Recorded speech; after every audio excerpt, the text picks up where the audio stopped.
Are you consistently nice to yourself? Maybe there are moments when you're really nice to yourself, but it's not the norm. As you work on self-compassion, you want to build towards a place where you're being kind to yourself more often than not. And the way to do that is to build self-compassion into your daily routine. So, how can you build a self-compassion routine?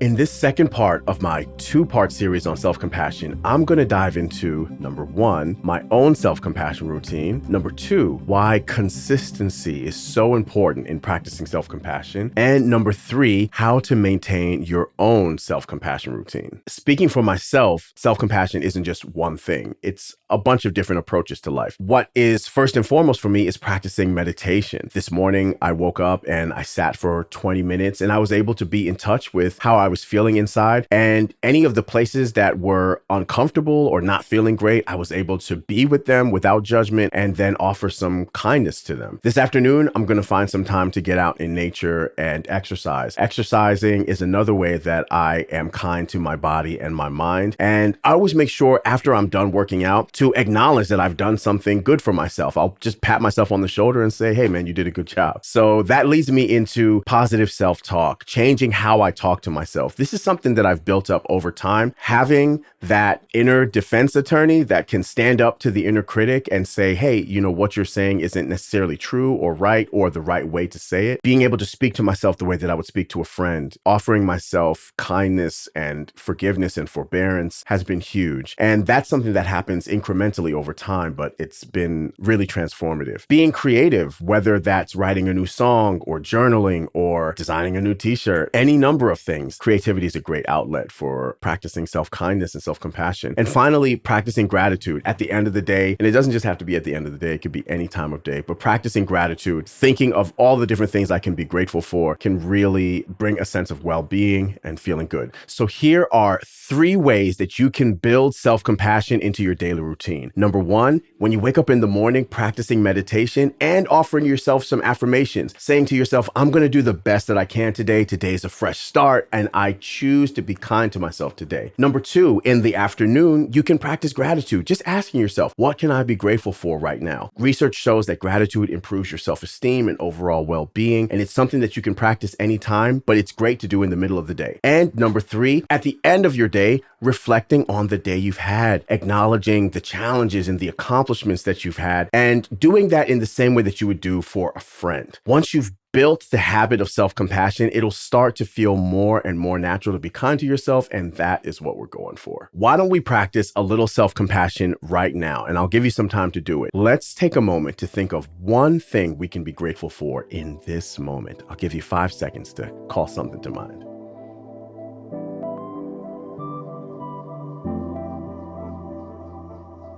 Did you think of something? How do you feel right now?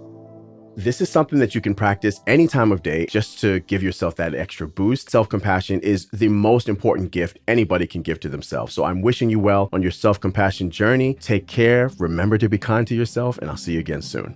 Peace.